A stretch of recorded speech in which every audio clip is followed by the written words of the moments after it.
আমার সাথে ভালোবেসে বলুন রাধা রাধা। নিজের নিজের অভিজ্ঞতাগুলো দেখে, তার পরিণাম দেখে প্রত্যেক মানুষের মনে একটা ধারণা জন্ম নেয়। প্রজন্মের পর প্রজন্ম যখন অগ্রসর হতে থাকে, এই ধারণাগুলোই কারণ হয়ে ওঠে যা মানুষের জীবনে তার শুভর, অশুভর, লাভের, ক্ষতির এই সব কিছুর আধার হয়ে ওঠে। যেমন ধরুন, আপনি কোথাও যাচ্ছেন আর পথে বেড়াল রাস্তা পার করে গেল, সেটা অশুভ বলা হয়। কেউ হাঁচলে কাজ থামিয়ে দেওয়া হয়। বলা হয় যখন আপনি কোনো শুভ কাজ করতে যাবেন তখন মিষ্টি খেয়ে যাবেন, কাজ সফল হবে। যদি কোনো ব্যক্তি অনুচিত কথা বলে দেন, তার মানে অনুচিত কিছুই ঘটবে, আদি ইত্যাদি। এরকম অনেক সংখ্যক ধারণা আছে। কিন্তু সবকিছু যদি এরকমই হতো তাহলে প্রত্যেক মানুষ নিজের কথা দ্বারা নিজের বা অন্য কারোর জীবন স্বর্গতুল্য করে তুলত, নয়তো নরকে পরিণত করত। কিন্তু এরম কি আদৌ হয়? না, কারণ এই সব ধারণা, এই সব কিছু এর উৎস হলো মানুষের মন, তার মস্তিষ্ক।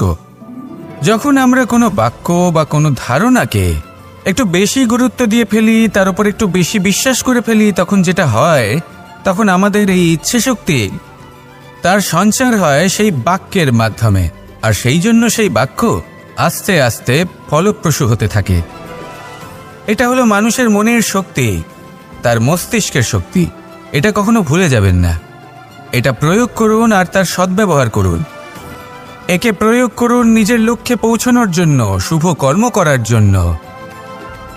আসুন আমার সাথে ভালোবেসে বলুন রাধা রাধা। কখনো একটি সোনার মুদ্রা নিন, সেটা জলে ফেলে দিন, তারপর তুলে নিন, সেটা মাটিতে ফেলে দিন, আবার তুলে নিন, কাদায় ফেলে দিন, আবার তুলে নিয়ে হাতুড়ি দিয়ে তার উপর প্রহার করুন। তারপরেও সেই সোনার মুদ্রার মূল্য সেটাই থাকে যা আগে ছিল, তাই না? এটা হলো উদাহরণ সংসারের সেই প্রত্যেকটা জীবের জন্য, প্রত্যেকটা মানুষের জন্য। কখনো কখনো জীবনে সাফল্যের বদলে আমরা বিফলতা পাই। যতটা আশা করেছিলাম ততটা শ্রেষ্ঠ কর্ম করতে পারি না। কখনো বা আমরা ভুল করে ফেলি, কখনো আমরা অনুচিত কর্ম করে ফেলি, কখনো সংসার আমাদের বুঝতে পারে না। তার পরিণামস্বরূপ এই সংসার আমাদের নিন্দা করে, আমাদের উপেক্ষা করে, আমাদের বিষয়ে কটু কথা বলে, কখনো সামনাসামনি বা কখনো পেছনে। সংসার এমন একটা আচরণ করে যেন আমাদের সাথে কথা বলাটাই একটা বিশাল অপরাধ। এবার সেক্ষেত্রে কি করা উচিত? মনকে শান্ত করা উচিত। বেশিরভাগ ক্ষেত্রেই এমন সময় মানুষ এটা ভেবে বসে যে তার জীবনের কোনো মূল্যই নেই।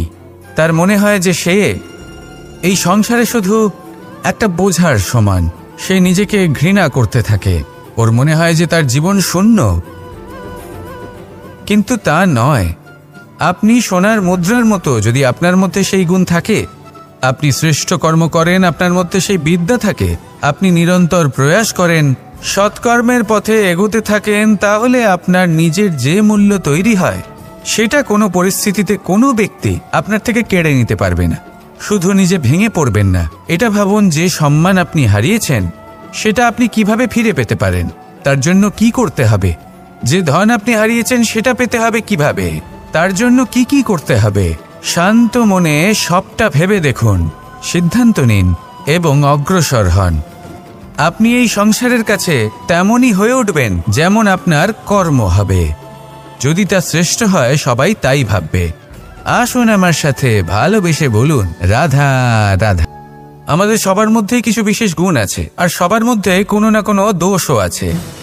এই প্রকৃতি আমাদের কি শিক্ষা দেয়? কেউ একে অপরের সাথে লড়াই করে না, একে অপরের জন্য বাধা সৃষ্টি করে না, শুধু নিজের কর্ম করে। সূর্য নিজের প্রকাশ দ্বারা বনস্পতি এবং গাছপালাকে জন্ম দেয়। মেঘ বর্ষা সৃষ্টি করে লুপ্ত হয়ে যায়, আবার নির্মিত হয়। পর্বতের সেই নিশ্চলতা সেই বর্ষাকে একটা দিশা প্রদান করে, আর তারপরে তা ধারা হয়ে প্রবাহিত হয়ে যায়। এইসব কি? এইসব একটা সম্পর্ক, একটা চক্রের মতো।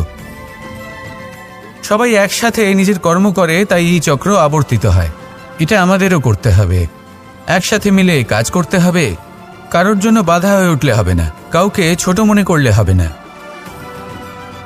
এটাই করতে থাকুন, সবাই মিলেমিশে কর্ম করুন, প্রকৃতি আমাদের এই শিক্ষাই দেয়। আসুন আমার সাথে ভালোবেসে বলুন রাধা রাধা।